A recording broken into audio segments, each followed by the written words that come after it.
Hi friends, welcome to Indhu's kitchen. இன்றைக்கி நம்ம சேனலில் ரொம்ப டேஸ்டியான கோதுமை மாவு போண்டா ரெசிபி தாங்க பார்க்க போகிறோம். இந்த போண்டா நம்ம செய்கிறதுக்கு மேக்ஸிமம் ஒரு 10 நிமிஷம் தாங்க ஆகும். ஆனால் ரொம்ப சாஃப்டாகவும் ஃப்ளஃபியாகவும் கொஞ்சம் கூட எண்ணெய் குடிக்காமல் அவ்வளோ டேஸ்ட்டாக இருக்குங்க. ரெசிபியை பார்க்குறதுக்கு முன்னாடி நம்ம சேனலை சப்ஸ்கிரைப் பண்ணாதவங்க ப்ளீஸ் சப்ஸ்கிரைப் பண்ணிக்கோங்க. கூடவே பெல் ஐக்கானையும் கிளிக் பண்ணிவிட்டு ஆளுங்கிற பட்டனையும் கிளிக் பண்ணிக்கோங்க. ஃபர்ஸ்ட் ஒரு பவுலில் ஒரு முட்டை உடச்சி ஊற்றிக்கலாங்க. முட்டையை நல்லா பீட்டர் வச்சு 1 நிமிஷத்துக்கு நல்லா பீட் பண்ணிடுங்க. இப்படி நம்ம பீட் பண்ணும்போது போண்டா நம்மளுக்கு சாஃப்டாகவும் ஃப்ளஃபியாகவும் இருக்குங்க. முட்டை நல்லா அடித்ததுக்கு அப்புறமா இதில் 1 கப் அளவு கோதுமை மாவு சேர்த்துக்கலாங்க. நான் இன்றைக்கி 200 கிராம் அளவு கோதுமை மாவு சேர்த்துருக்குறேன். 1 டீஸ்பூன் அளவு ரவை சேர்த்துக்கோங்க. நீங்கள் வறுத்தது வறுக்காததுன்னு எது வேணும்னாலும் சேர்த்துக்கலாங்க.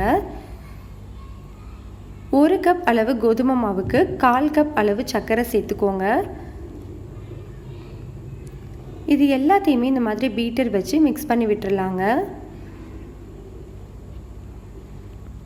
இந்த மாதிரி நல்லா மிக்ஸ் பண்ணதுக்கு அப்புறமா 2 ஏலக்காயை தட்டிட்டு சேர்த்துக்கலாம். நீங்கள் ஏலக்காய் தூள் யூஸ் பண்ணுறீங்கன்னா 1/2 டீஸ்பூன் அளவு சேர்த்துக்கோங்க. இப்போ இதில் 1/2 கப் அளவு காய்ச்சி வெதுவெதுப்பான பாலை கொஞ்சமாக ஊற்றி மிக்ஸ் பண்ணிக்கலாங்க.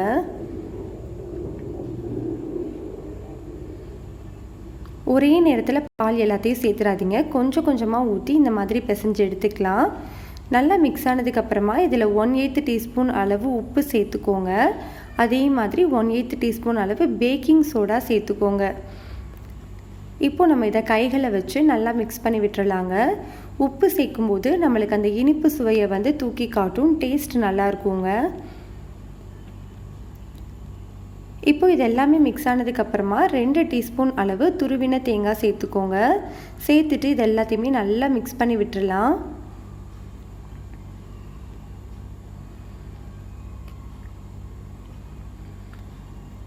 மாவோட கன்சிஸ்டன்சி இந்த மாதிரி தாங்க இருக்கணும். அள்ளி போடும்போது ஈஸியாக வரணும். அப்போ தான் நம்மளுக்கு எண்ணெய் குடிக்காமையோ அதே நேரத்தில் நல்லா ஃப்ளஃபியாக கிடைக்குங்க போண்டா. இப்போ நம்மளுக்கு போண்டா எல்லாமே ஒரே சைஸில் வர்றதுக்கு இந்த மாதிரி ஒரு கப்பில் கொஞ்சமாக தண்ணி வச்சுக்கோங்க. விரல்களை அதில் நனைச்சிட்டு இந்த மாதிரி போடும்போது நம்மளுக்கு ஒரே சைஸ்லேயும் வரும். அதே மாதிரி கையிலையும் ஒட்டாதுங்க. 4 போண்டாக்கு ஒரு தடவை இந்த மாதிரி நம்ம கைகளை நனைச்சிட்டு போடுங்க. ரொம்ப பர்ஃபெக்டாக வருங்க ஷேப்பு. இப்போ நம்ம ஒரு கடாயில் எண்ணெய் சூடுபடுத்திக்கலாம். எண்ணெய் சூடானதுக்கு அப்புறமா நம்ம போண்டாக்களை போட்டுடலாங்க. மீடியம் ஹீட்டில் வச்சே வேக விடுங்க. அப்போது தான் உள்ளுக்குள்ளேயும் நல்லா வேகும்.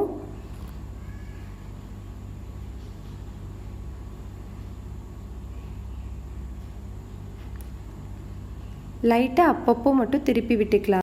பாருங்கள், நம்மளுக்கு அவ்வளோதான் நல்லா சூப்பராக நம்மளுக்கு போண்டா ரெடி ஆயிடுச்சு. உங்களுக்கு பார்க்கும்போதே தெரியும் எவ்வளோ மெத்துன்னு இருக்குன்ட்டு. ரொம்ப டேஸ்ட்டாக இருக்குங்க. கண்டிப்பாக இந்த ரெசிபியை நீங்கள் ட்ரை பண்ணி பாருங்கள். ரெசிபி பிடிச்சிருந்ததுன்னா லைக் பண்ணுங்கள், ஷேர் பண்ணுங்கள், கமெண்ட் பண்ணுங்கள். மறக்காமல் நம்ம சேனலை சப்ஸ்கிரைப் பண்ணி சப்போர்ட் பண்ணுங்கள்.